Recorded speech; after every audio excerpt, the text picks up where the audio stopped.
배움을 멈추는 사람은 20살이어도 늙었고 배움을 지속하는 사람은 80살이라도 젊다. 미국의 자동차 왕 헨리 포드가 남긴 말입니다. 이 말이 한 사람의 인생을 완전히 뒤흔들었습니다. 75세 할아버지가 이 문장을 듣고 30년 만에 다시 책을 펼쳤습니다. 오늘 영상은 노년에도 배워야 젊게 산다는 메시지를 담고 있습니다. 여러분, 안녕하세요. 오늘은 배움과 젊음에 대한 이야기를 나누겠습니다. 여러분은 젊음이 뭐라고 생각하십니까? 많은 분들이 이렇게 대답하십니다. 나이가 적은 것, 주름이 없는 것, 힘이 센 것. 하지만 헨리 포드는 달랐습니다. 그는 이렇게 말했습니다. 젊음은 나이가 아니라 태도다. 무슨 뜻일까요? 20살이어도 배움을 멈추면 늙은 것이고 80살이어도 배움을 지속하면 젊은 것입니다. 생각해 보십시오. 40살인데 새로운 것을 배우기 싫어하는 사람. 나는 이미 다 알아. 제 새로운 거 배울 필요 없어. 이런 사람은 나이는 40이지만 마음은 이미 늙었습니다. 반대로 70살인데 새로운 것을 배우고 싶어 하는 사람. 이게 뭐지? 배워볼까? 재미있겠는데? 이런 사람은 나이는 70이지만 마음은 젊습니다. 헨리 포드는 왜 이렇게 말했을까요? 그는 자동차 산업을 만든 사람입니다. 끊임없이 변화하고 끊임없이 배우고 끊임없이 도전했습니다. 그래서 알았습니다. 배움을 멈추면 생각이 굳는다는 것을, 생각이 굳으면 마음이 늙는다는 것을, 마음이 늙으면 몸도 따라 늙는다는 것을. 반대로 배움을 이어가면 어떻게 될까요? 뇌가 살아있습니다. 생각이 유연해집니다. 마음이 젊어집니다. 몸도 따라 젊어집니다. 헨리 포드는 이렇게도 말했습니다. 변화를 두려워하는 순간 인생이 멈춘다. 배움은 변화입니다. 새로운 것을 받아들이는 것입니다. 모르던 것을 알게 되는 것입니다. 할 수 없던 것을 할 수 있게 되는 것입니다. 그게 바로 변화이고 그게 바로 젊음입니다. 여러분은 언제 마지막으로 새로운 것을 배우셨습니까? 1년 전, 5년 전, 10년 전. 혹시 나는 이제 배울 나이가 아니야 라고 생각하고 계십니까? 그렇다면 오늘 이 영상이 여러분의 생각을 바꿀 것입니다. 나이는 숫자일 뿐입니다. 진짜 젊음은 배우는 마음에서 옵니다. 70이든 80이든 90이든 배우는 사람은 젊습니다. 배움을 멈춘 사람은 늙습니다. 헨리 포드의 말을 다시 한번 기억하십시오. 배움을 멈추는 사람은 20살이어도 늙었고 배움을 지속하는 사람은 80살이라도 젊다. 오늘부터 여러분도 배우십시오. 작은 것부터 시작하십시오. 그러면 여러분은 다시 젊어질 것입니다. 솔직히 말씀드리겠습니다. 많은 시니어분들이 배움을 멈춥니다. 왜 그럴까요? 나이가 들어서? 몸이 힘들어서? 물론 그것도 이유가 될 수 있습니다. 하지만 진짜 이유는 따로 있습니다. 이 나이에 뭘 배워? 지금 배워서 뭐하나? 남은 시간도 얼마 없는데. 이런 생각 해보신 적 있으신가요? 많은 분들이 이렇게 생각하십니다. 나이가 들면 배울 필요가 없다고. 배워봤자 쓸데가 없다고. 하지만 이건 체념입니다. 스스로 한계를 정하는 겁니다. 70살이면 앞으로 10년, 20년을 더 사실 수 있습니다. 그 시간 동안 배우지 않고 그냥 보내시겠습니까? 배우면서 살면 그 시간이 얼마나 풍요로워지는데요. 어렵지 않을까? 내가 할 수 있을까? 실패하면 어떡하지? 새로운 것을 배우는 건 두렵습니다. 젊을 때도 두려운데 나이 들면 더 두렵습니다. 내가 틀리면 사람들이 웃지 않을까? 나만 못 따라가면 창피하지 않을까? 이런 두려움이 배움을 막습니다. 하지만 생각해 보십시오. 배우는데 잘해야 할 이유가 있습니까? 배우는 것 자체가 목적입니다. 잘하는 게 목적이 아닙니다. 실패해도 괜찮습니다. 못해도 괜찮습니다. 배우는 과정 자체가 뇌를 자극하고 마음을 젊게 만듭니다. 배우는 건 젊은 사람들이 하는 거야. 나이 들어서 배우는 건 사치야. 내가 뭐 대단한 사람이라고. 이런 생각도 배움을 막습니다. 배움이 특별한 사람만 하는 것처럼 느껴지는 겁니다. 하지만 배움은 사치가 아닙니다. 배움은 권리입니다.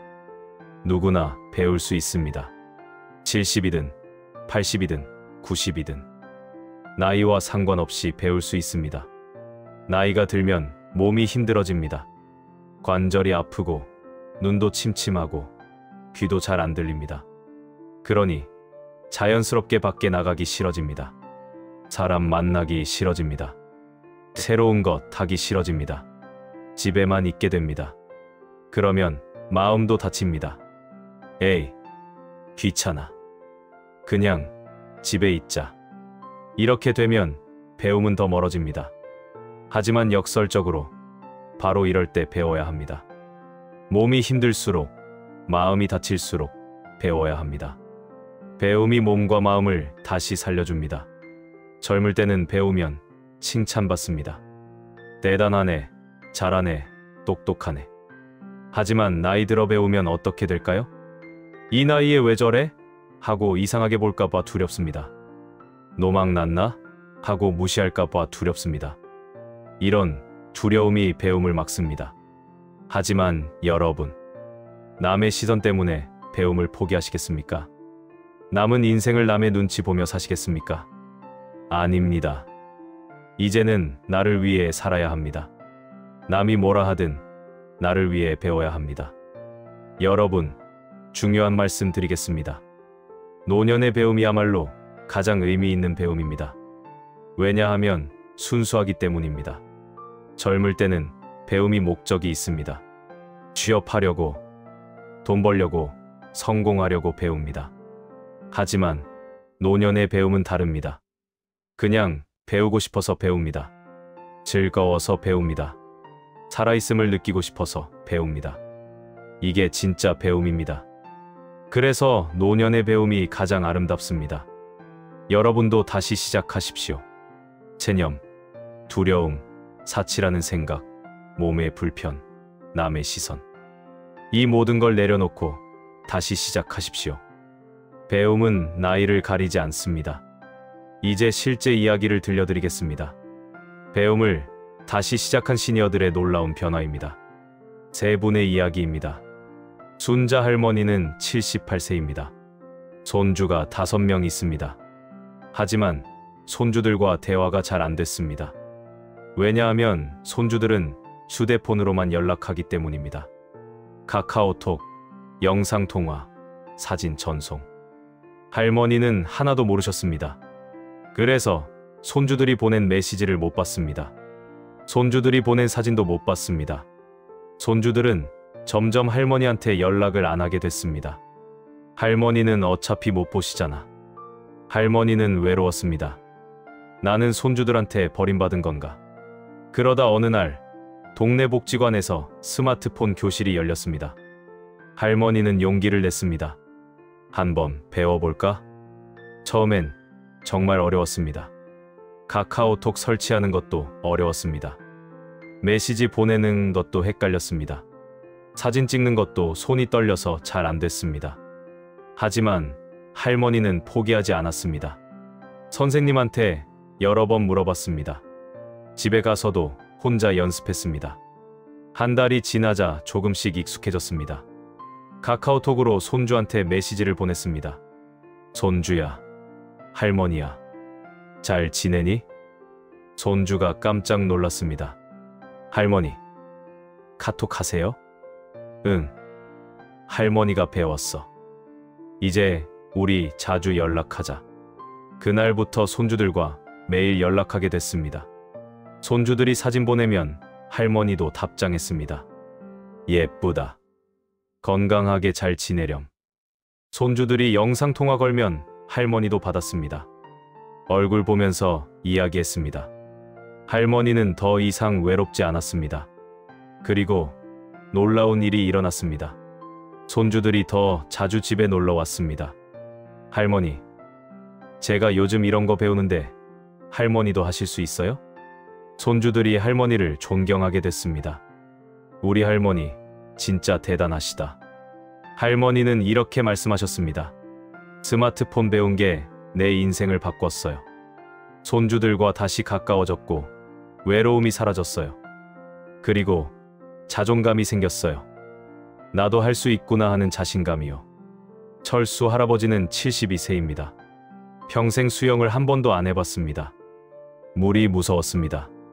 관절도 안 좋았습니다. 무릎이 아파서 걷기도 힘들었습니다. 매일 집에만 있었습니다. 텔레비전 보고 잠자고 그게 전부였습니다. 하루하루가 지루했습니다. 나는 이제 할 수 있는 게 없구나. 그러다 병원에서 의사 선생님이 말씀하셨습니다. 할아버지, 관절에는 수영이 제일 좋아요. 한번 배워보시는 게 어때요? 나이가 70인데 무슨 수영을. 나이는 상관없어요. 오히려 지금 시작하시는 게 좋아요. 할아버지는 고민하다가 결심했습니다. 해보자. 못하면 말고. 동네 수영장에 등록했습니다. 시니어 반이 따로 있었습니다. 같은 나이대 어르신들이 많았습니다. 처음엔 정말 못했습니다. 물에 얼굴 넣는 것도 무서웠습니다. 팔다리가 말을 안 들었습니다. 하지만 선생님이 친절하게 가르쳐 주셨습니다. 천천히 하세요. 잘하고 계세요. 한 달, 두 달, 세 달이 지나자 조금씩 수영을 하게 됐습니다. 5m, 10m, 25m. 점점 더 멀리 갈 수 있었습니다. 그리고 놀라운 일이 일어났습니다. 무릎 통증이 줄었습니다. 걷기가 편해졌습니다. 하루가 활기차졌습니다. 아침에 일어나면 수영장 가는 게 기대됐습니다. 수영하고 나면 온몸이 상쾌했습니다. 수영장에서 친구도 생겼습니다.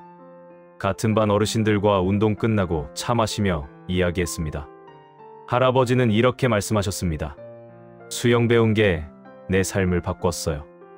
관절도 좋아지고 친구도 생기고 무엇보다 살아있다는 느낌이 들어요. 아침에 일어나는 게 즐거워요. 미숙 할머니는 80세입니다.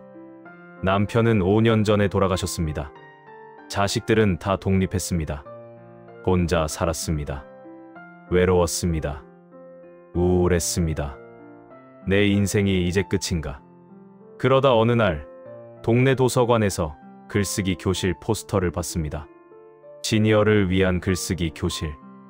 나도 글을 쓸 수 있을까? 평생 글을 써본 적이 없었습니다. 일기도 안 썼습니다. 하지만 뭔가 끌렸습니다. 해보자. 뭐 잃을 게 있나. 교실에 갔습니다. 선생님이 말씀하셨습니다. 여러분의 인생이 바로 이야기입니다. 그걸 글로 쓰시면 됩니다. 할머니는 자기 인생을 쓰기 시작했습니다. 어린 시절 이야기, 결혼 이야기, 자식 키운 이야기, 남편과의 추억. 하나씩 쓰다 보니 눈물이 났습니다. 웃음도 났습니다. 내 인생이 이렇게 많은 이야기가 있었구나. 글을 쓰면서 우울감이 사라졌습니다. 과거를 돌아보면서 감사함이 생겼습니다. 글쓰기 교실에서 친구도 생겼습니다. 서로 글을 읽어주고 격려했습니다. 할머니 글 정말 좋아요. 제 글도 들어주실래요? 할머니는 이렇게 말씀하셨습니다. 글쓰기가 저를 살렸어요. 우울했던 마음이 밝아졌고 새로운 친구도 생기고 무엇보다 내가 아직 할 수 있구나 하는 기쁨이 생겼어요. 세 분의 이야기를 들으셨습니다. 공통점이 뭘까요? 배우는 순간 인생이 다시 움직인다는 겁니다. 외로움이 사라집니다. 우울함이 사라집니다.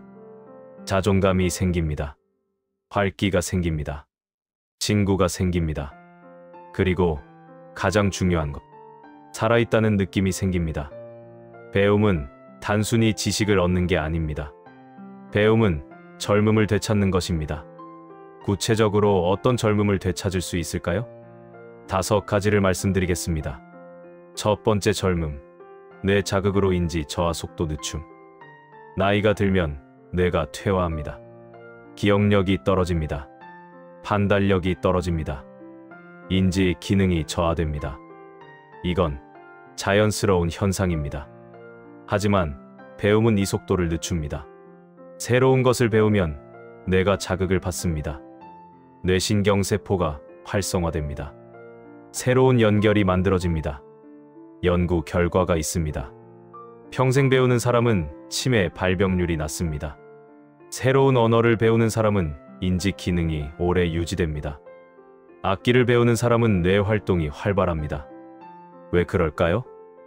배움은 뇌에게 운동을 시키는 것과 같습니다. 몸도 운동하지 않으면 약해집니다. 뇌도 마찬가지입니다. 사용하지 않으면 약해집니다. 배움은 뇌를 사용하게 만듭니다.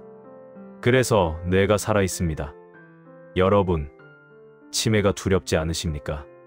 기억력이 떨어지는 게 두렵지 않으십니까? 그렇다면 배우십시오. 배움이 뇌를 지킵니다. 두 번째, 젊음. 자존감 회복. 나이가 들면 자존감이 떨어집니다. 왜냐하면 할 수 있는 게 줄어들기 때문입니다. 몸도 약해지고 사회적 역할도 줄어들고 사람들도 줄어듭니다. 나는 이제 쓸모없는 사람이구나. 이런 생각이 듭니다. 하지만 배움은 자존감을 되찾아줍니다. 새로운 것을 배우면 성취감이 생깁니다. 나도 할 수 있구나. 나도 아직 괜찮구나. 나도 아직 배울 수 있구나. 이런 생각이 자존감을 높입니다.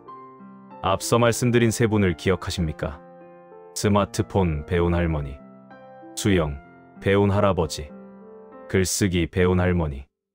모두 자존감이 회복됐습니다. 나도 할 수 있어. 이 한마디가 인생을 바꿉니다. 여러분도 경험해 보셨을 겁니다. 뭔가 새로운 걸 해냈을 때 기분이 어떻습니까? 뿌듯하지 않습니까? 자신감이 생기지 않습니까? 배움은 그런 경험을 계속 제공합니다. 그래서 자존감이 회복됩니다. 세 번째, 젊음. 관계 확장. 나이가 들면 관계가 줄어듭니다. 친구들이 하나둘 떠납니다. 직장 동료들도 만나지 않게 됩니다. 자식들은 바쁩니다. 그래서 외롭습니다. 하지만 배움은 관계를 확장시킵니다. 배우러 가면 사람을 만나게 됩니다. 같은 것을 배우는 사람들과 친구가 됩니다. 대화 주제가 생깁니다. 오늘 배운 거 어땠어요? 다음 시간에는 이거 배운대요. 함께 배우고, 함께 성장하고, 함께 웃습니다. 스마트폰 배운 할머니는 손주와 가까워졌습니다. 수영 배운 할아버지는 수영장 친구들이 생겼습니다. 글쓰기 배운 할머니는 글쓰기 교실 친구들이 생겼습니다. 배움은 혼자 하는 게 아닙니다. 배움은 사람과 사람을 연결합니다. 그래서 외로움이 사라집니다.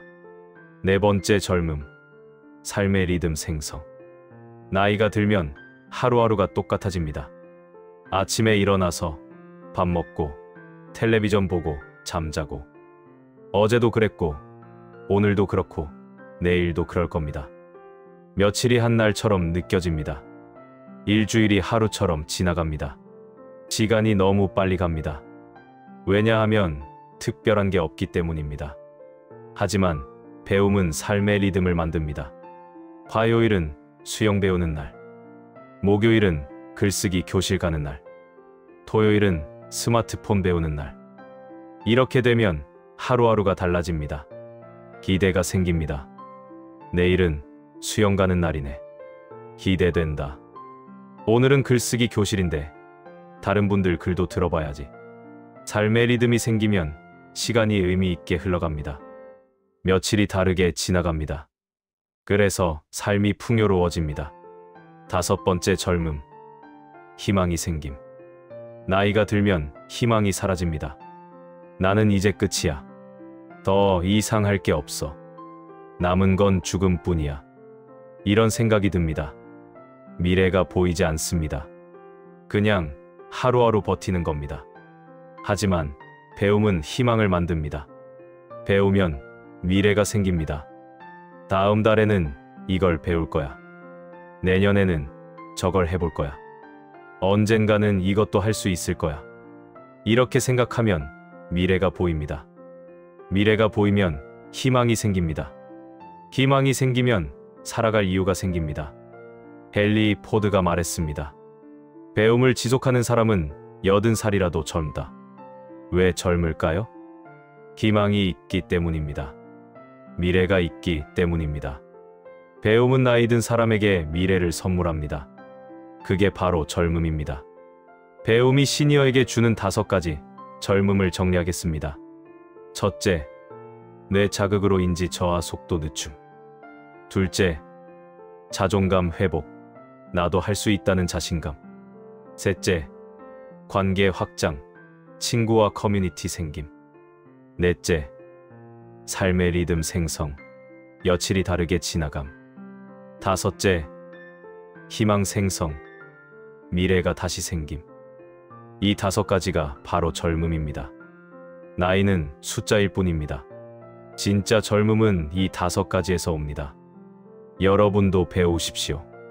좋은 말인 건 알겠는데 뭘 배워야 할지 모르겠어요. 이런 고민하시는 분들이 많습니다. 오늘은 지금 당장 시작할 수 있는 배움 10가지를 알려드립니다. 크게 3가지 종류로 나눠서 설명하겠습니다. 뇌 자극형, 신체 활동형, 취미형입니다. 뇌 자극형 배움 4가지. 뇌를 자극하는 배움입니다. 기억력과 인지 기능에 좋습니다. 첫 번째, 스마트폰 배우기. 가장 실용적인 배움입니다. 카카오톡, 사진 찍기, 영상 통화, 유튜브 보기. 이것만 해도 손주들과 소통할 수 있습니다.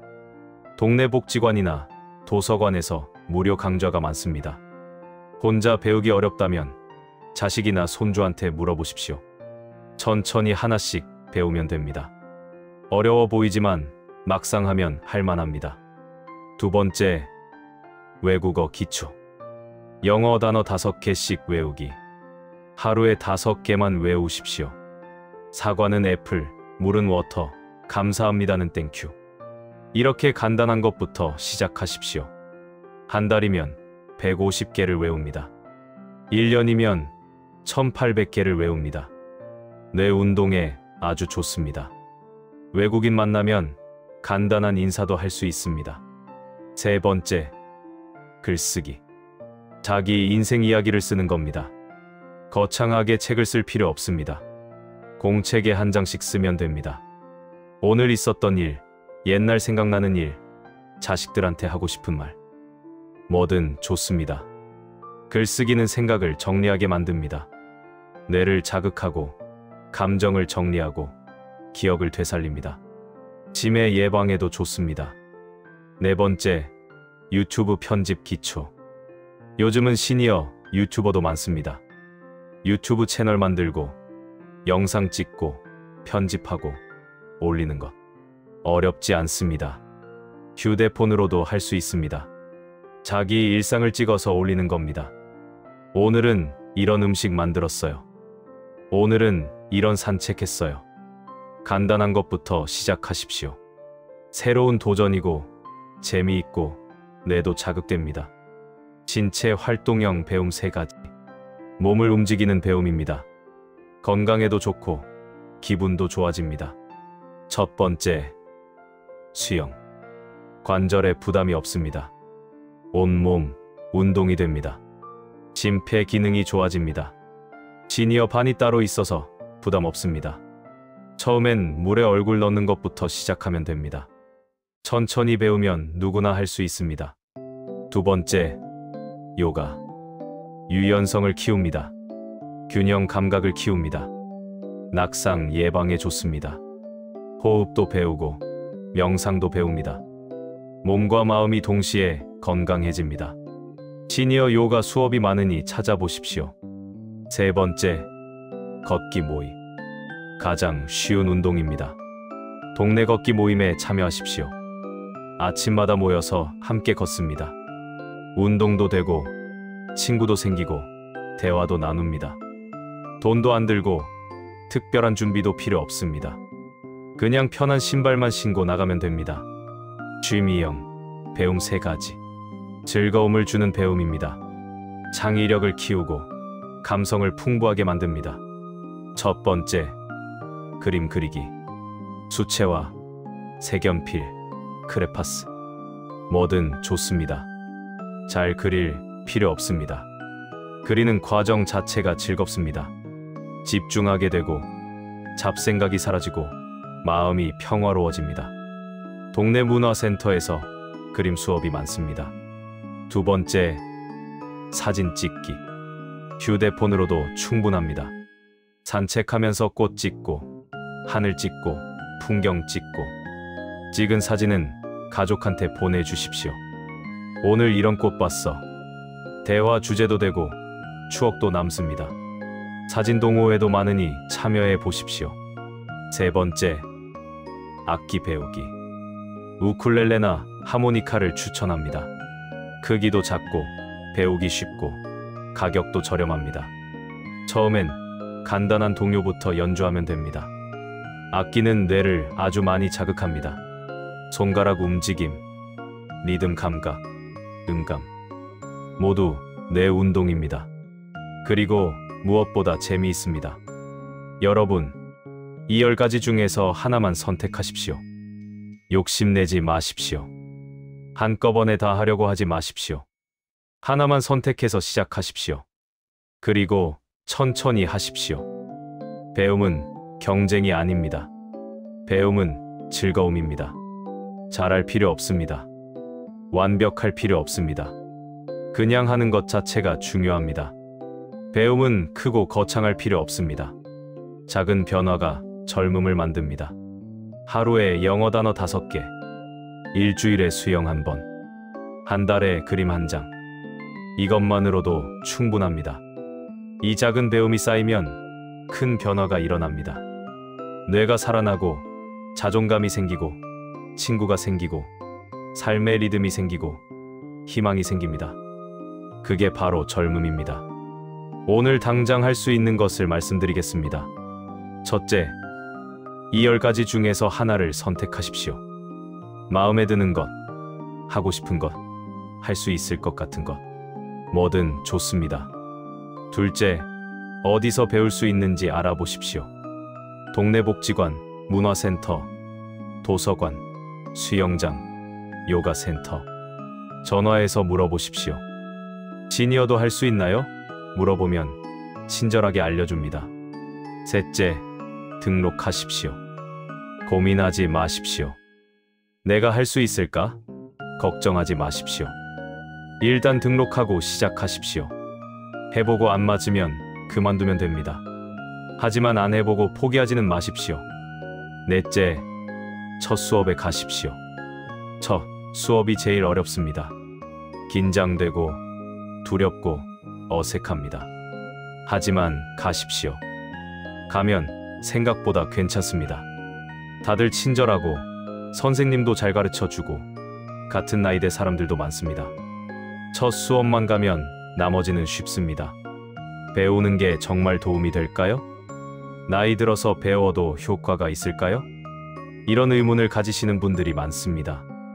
오늘은 과학적 근거를 말씀드리겠습니다. 왜 나이 들수록 배워야 하는지 과학이 증명합니다. 첫 번째 근거, 뇌신경세포는 나이 들어도 재생 가능. 예전에는 이렇게 생각했습니다. 뇌신경세포는 나이 들면 죽기만 하고 재생 안 된다. 그래서 나이 들면 배워봤자 소용없다고 생각했습니다. 하지만 이건 틀렸습니다. 현대 신경과학이 밝혀낸 사실입니다. 뇌신경세포는 나이 들어도 재생됩니다. 이걸 신경가소성이라고 부릅니다. 뇌는 평생 변화하고 적응하고 재생됩니다. 60살이든 70살이든 80살이든 새로운 것을 배우면 뇌에 새로운 연결이 만들어집니다. 뇌신경세포가 활성화됩니다. 새로운 신경회로가 생깁니다. 그래서 배움은 나이와 상관없이 효과가 있습니다. 오히려 나이 들어서 배우는 게 더 중요합니다. 왜냐하면 사용하지 않으면 퇴화하기 때문입니다. 배움이 뇌를 계속 살아있게 만듭니다. 두 번째 근거, 새로운 자극이 도파민과 세로토닌 증가. 도파민을 아십니까? 행복, 호르몬입니다. 기쁨을 느끼게 만드는 신경전달 물질입니다. 세로토닌도 마찬가지입니다. 마음을 안정시키고 우울감을 줄입니다. 새로운 것을 배우면 이 두 가지가 증가합니다. 왜냐하면 내가 보상을 받았다고 느끼기 때문입니다. 오, 새로운 걸 배웠네. 좋아. 이렇게 뇌가 반응합니다. 그래서 도파민이 분비됩니다. 기쁨을 느낍니다. 세로토닌도 분비됩니다. 마음이 편안해집니다. 그래서 배우는 사람은 우울하지 않습니다. 배우는 사람은 행복합니다. 과학적으로 증명된 사실입니다. 세 번째 근거, 학습하는 사람은 우울감 감소. 여러 연구가 있습니다. 60세 이상 시니어를 대상으로 한 연구입니다. 새로운 것을 배우는 그룹과 안 배우는 그룹으로 나눴습니다. 6개월 후 결과를 비교했습니다. 배우는 그룹은 우울감이 크게 감소했습니다. 안 배우는 그룹은 우울감이 증가했습니다. 왜 그럴까요? 배움은 목적을 만들기 때문입니다. 오늘은 이걸 배워야지. 내일은 저걸 연습해야지. 이렇게 목적이 생기면 하루가 의미 있어집니다. 의미 있는 하루를 살면 우울감이 줄어듭니다. 반대로 목적 없이 그냥 시간을 보내면 우울감이 증가합니다. 나는 뭐하고 사는 거지? 내 인생이 의미가 있나? 이런 생각이 우울감을 만듭니다. 배움은 이런 생각을 없애줍니다. 나는 배우고 있어. 성장하고 있어. 의미 있게 살고 있어. 이렇게 생각하게 만듭니다. 그래서 우울감이 사라집니다. 네 번째 근거, 신경학자의 증언. 유명한 신경학자가 있습니다. 그는 이렇게 말했습니다. 새로운 배움은 60대 이후 더 효과가 높다. 왜냐하면 60대 이후에는 순수하게 배우기 때문입니다. 젊을 때는 배움이 목적이 있습니다. 시험 보려고, 취업하려고, 돈 벌려고 배웁니다. 그래서 스트레스가 있습니다. 압박감이 있습니다. 하지만 60대 이후에는 다릅니다. 그냥 배우고 싶어서 배웁니다. 즐거워서 배웁니다. 스트레스가 없습니다. 압박감이 없습니다. 그래서 뇌가 더 잘 받아들입니다. 더 효과적으로 학습합니다. 신경학자는 이렇게도 말했습니다. 노년의 배움은 젊음을 유지하는 가장 강력한 방법이다. 약도 아니고 수술도 아니고 바로 배움입니다. 다섯 번째 근거, 치매 예방 효과. 치매를 두려워하시는 분들 많으시죠? 기억을 잃는 것, 사랑하는 사람을 알아보지 못하는 것, 정말 두렵습니다. 하지만 배움은 치매를 예방합니다. 여러 연구가 이를 증명합니다. 평생 배우는 사람은 치매 발병률이 낮습니다. 새로운 언어를 배우는 사람은 치매 발병이 평균 5년 늦어집니다. 악기를 배우는 사람은 인지 기능이 오래 유지됩니다. 왜냐하면 배움이 뇌를 계속 자극하기 때문입니다. 뇌는 근육과 같습니다. 사용하면 강해지고 사용하지 않으면 약해집니다. 배움은 뇌를 계속 사용하게 만듭니다. 그래서 치매를 예방합니다. 과학적 근거 5가지를 정리하겠습니다. 첫째, 뇌신경세포는 나이 들어도 재생 가능. 둘째, 새로운 자극이 도파민, 세로토닌 증가시킴. 셋째, 학습하는 사람은 우울감 감소. 넷째, 신경학자 증언, 60대 이후 배움이 더 효과적. 다섯째, 치매 예방 효과. 이건 단순한 이야기가 아닙니다. 과학이 증명한 사실입니다. 배움은 선택이 아니라 필수입니다. 특히 나이 들수록 더 필수입니다. 건강하게, 행복하게, 젊게 살고 싶으시다면 배우십시오. 과학이 보장합니다. 배우고 싶긴 한데, 하지만 많은 분들이 이렇게 말씀하십니다. 배우고 싶은 마음은 있는데 뭔가 막힙니다. 오늘은 배움을 막는 3가지 장애물과 그 해결법을 말씀드리겠습니다. 첫 번째 장애물, 기억력이 떨어져서.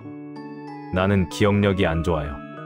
금방 배워도 금방 잊어버려요. 그래서 배워도 소용없어요. 이런 고민 많이 하시죠? 맞습니다. 나이가 들면 기억력이 떨어집니다. 젊을 때처럼 한 번에 확 외워지지 않습니다. 하지만 그게 문제가 아닙니다. 해결법이 있습니다. 바로 반복 학습과 짧은 시간입니다. 한 번에 많이 배우려고 하지 마십시오. 조금씩 자주 배우십시오. 예를 들어볼까요? 영어 단어를 외운다고 합시다. 한 번에 20개를 외우려고 하지 마십시오. 하루에 5개만 외우십시오. 대신 반복하십시오. 아침에 5개 외우고, 점심에 다시 한번 보고, 저녁에 또 한번 보십시오. 이렇게 하면 기억에 남습니다. 시간도 짧게 하십시오. 2시간 공부하지 마십시오. 15분만 하십시오. 대신 매일 하십시오. 짧은 시간 반복 학습. 이게 나이 든 사람한테 가장 효과적입니다. 기억력이 떨어지는 건 문제가 아닙니다. 방법을 바꾸면 됩니다. 두 번째 장애물, 남들 눈치 보여서. 나이 들어서 배우면 사람들이 이상하게 보지 않을까요? 창피하지 않을까요? 혼자 못 따라가면 어떡하죠? 이런 두려움 때문에 배우지 못하는 분들 많습니다. 남의 시선이 두렵습니다. 하지만 생각해 보십시오. 정말 남들이 그렇게 신경 씁니까? 사실 아무도 신경 안 씁니다. 다들 자기 일에 바쁩니다.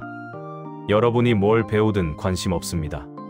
그리고 설령 누가 뭐라고 해도 어떻습니까? 여러분 인생인데 남의 눈치 볼 필요 있습니까?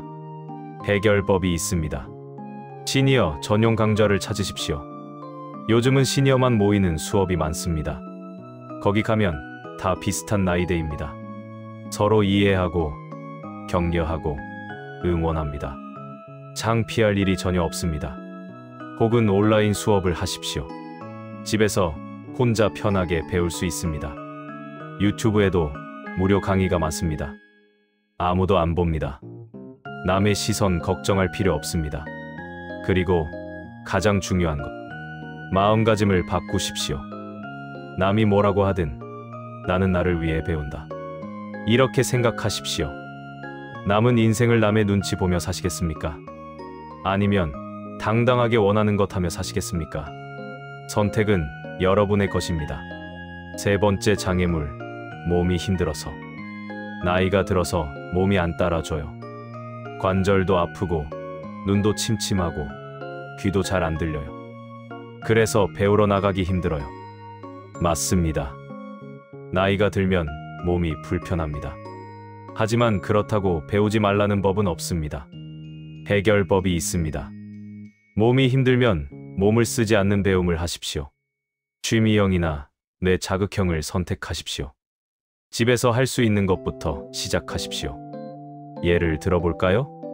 스마트폰 배우기. 집에서 앉아서 할 수 있습니다. 글쓰기. 책상에 앉아서 할 수 있습니다. 그림 그리기. 소파에 앉아서 할 수 있습니다. 온라인 강의 듣기. 침대에 누워서도 할 수 있습니다. 몸이 불편하면 몸을 많이 쓰지 않는 것부터 시작하십시오. 그리고 역설적으로 배움이 몸을 좋게 만들기도 합니다. 수영을 배우면 관절이 좋아집니다. 요가를 배우면 유연성이 좋아집니다. 걷기 모임에 참여하면 체력이 좋아집니다. 몸이 힘들다고 아무것도 안 하면 더 힘들어집니다. 조금씩이라도 움직여야 몸이 살아납니다. 배움은 그런 기회를 줍니다. 여러분, 이 말을 기억하십시오. 배움은 잘하려고 하는 게 아니다. 젊음을 잃지 않으려는 마음이다. 완벽하게 잘할 필요 없습니다. 1등 할 필요 없습니다. 남보다 빨리 배울 필요 없습니다. 그냥 하는 것 자체가 중요합니다. 배우는 과정 자체가 뇌를 자극하고 마음을 젊게 만들고 삶을 의미 있게 만듭니다. 결과가 아니라 과정이 중요합니다. 기억력이 떨어져도 괜찮습니다. 반복하면 됩니다. 남의 시선이 두려워도 괜찮습니다. 신경 쓰지 마십시오. 몸이 힘들어도 괜찮습니다. 할 수 있는 것부터 하십시오. 장애물은 핑계일 뿐입니다. 방법은 얼마든지 있습니다. 중요한 건 시작하는 것입니다. 오늘 당장 시작하십시오. 작은 것부터, 할 수 있는 것부터. 그러면 여러분은 다시 젊어질 것입니다. 처음에 들려드린 헨리 포드의 말을 다시 한번 들려드립니다. 배움을 멈추는 사람은 20살이어도 늙었고 배움을 지속하는 사람은 80살이라도 젊다. 오늘 이 영상을 보신 여러분께 말씀드립니다. 우리는 늙어서 배우는 게 아닙니다. 배움을 멈추기 때문에 늙어갑니다. 생각해 보십시오. 70살인데 매일 새로운 것을 배우는 사람. 눈빛이 살아 있습니다. 호기심이 있습니다. 내일이 기대됩니다. 내일은 뭘 배울까? 다음 주에는 뭘 해볼까? 이런 사람은 젊습니다. 나이는 70이지만 마음은 30입니다. 반대로 40살인데 아무것도 배우지 않는 사람. 눈빛이 죽어 있습니다. 호기심이 없습니다. 내일이 지루합니다. 내일도 어제 같겠지. 앞으로도 계속 똑같겠지. 이런 사람은 늙었습니다. 나이는 40이지만 마음은 70입니다. 젊음은 나이가 아닙니다. 젊음은 태도입니다. 배우는 태도, 호기심을 가진 태도, 변화를 받아들이는 태도. 이게 바로 젊음입니다. 배우는 사람은 눈빛이 살아 있습니다. 왜냐하면 뭔가 기대하기 때문입니다. 오늘 이걸 배워볼까? 이거 재미있겠는데? 이런 기대가 눈빛을 살아있게 만듭니다. 배우는 사람은 마음이 열려 있습니다. 왜냐하면 새로운 것을 받아들이기 때문입니다. 아, 이런 것도 있구나. 이렇게 하는 거구나. 고정관념이 없습니다. 편견이 없습니다. 마음이 열려 있습니다. 배우는 사람은 내일을 기대합니다. 왜냐하면 내일도 배울 게 있기 때문입니다. 내일은 이걸 해봐야지. 다음 주에는 저걸 배워야지. 미래가 있습니다. 희망이 있습니다. 그래서 젊습니다. 여러분, 오늘 이 영상을 보신 것이 인연입니다. 오늘부터 시작하십시오. 아주 작은 것 하나라도 배우십시오. 작은 배움이 내일의 젊음을 만듭니다. 영어 단어 5개, 스마트폰 사용법 하나, 그림 1장, 산책로 한 바퀴, 수영 5m, 글 1줄, 뭐든 좋습니다. 시작하십시오. 처음엔 어색할 겁니다. 어려울 겁니다. 실패할 수도 있습니다. 괜찮습니다. 그게 배움입니다. 완벽할 필요 없습니다. 잘할 필요 없습니다. 그냥 하는 것 자체가 중요합니다. 일주일만 하십시오. 일주일 후 달라진 자신을 느낄 것입니다. 한 달만 하십시오. 한 달 후 눈빛이 달라져 있을 것입니다. 1년만 하십시오. 1년 후 완전히 다른 사람이 되어 있을 것입니다. 배움은 마법입니다. 여러분을 다시 젊게 만드는 마법입니다. 오늘 이 영상을 보시고 배움을 시작하신다면 여러분께 약속드립니다. 3개월 후 여러분은 달라져 있을 것입니다. 뇌가 살아날 것입니다. 자존감이 생길 것입니다. 새로운 친구가 생길 것입니다. 삶의 리듬이 생길 것입니다. 희망이 생길 것입니다. 그리고 가장 중요한 것, 여러분은 다시 젊어질 것입니다. 나이는 숫자일 뿐입니다. 진짜 젊음은 배우는 마음에서 옵니다. 오늘부터 배우십시오. 그러면 여러분은 평생 젊을 것입니다. 마지막으로 한 가지 이야기를 들려드리고 마치겠습니다. 어느 마을에 90세 할머니가 계셨습니다. 어느 날 손녀가 물었습니다. 할머니는 왜 이렇게 젊어 보이세요? 할머니가 대답했습니다. 나는 매일 새로운 걸 배우거든. 90세에도요? 그럼 나이는 숫자일 뿐이야. 배움엔 나이가 없어. 손녀가 또 물었습니다. 할머니, 언제까지 배우실 거예요? 할머니가 웃으며 대답했습니다. 마지막 숨을 쉬는 그날까지. 여러분, 이 할머니처럼 사십시오. 마지막 순간까지 배우십시오. 그게 진짜 젊음입니다. 그게 진짜 삶입니다. 이 영상이 도움이 되셨다면 구독 버튼을 눌러주세요. 여러분의 삶을 바꿀 수 있는 더 많은 이야기를 받아보실 수 있습니다. 헨리 포드는 말했습니다. 배움을 멈추는 순간 그 나이가 늙음이다. 여러분은 언제 늙으시겠습니까? 아니, 여러분은 언제까지 젊으시겠습니까? 선택은 여러분의 것입니다. 오늘부터 배우십시오. 작은 것부터 시작하십시오. 그러면 여러분은 평생 젊을 것입니다. 나이는 숫자이고 배움은 생명력입니다. 여러분의 남은 인생이 배움으로 가득하고 젊음으로 넘치고 행복으로 빛나기를 진심으로 기원합니다. 긴 영상 끝까지 시청해 주셔서 감사합니다. 여러분, 오늘도 좋은 하루 보내시고 오늘부터 배우는 하루 시작하세요. 감사합니다.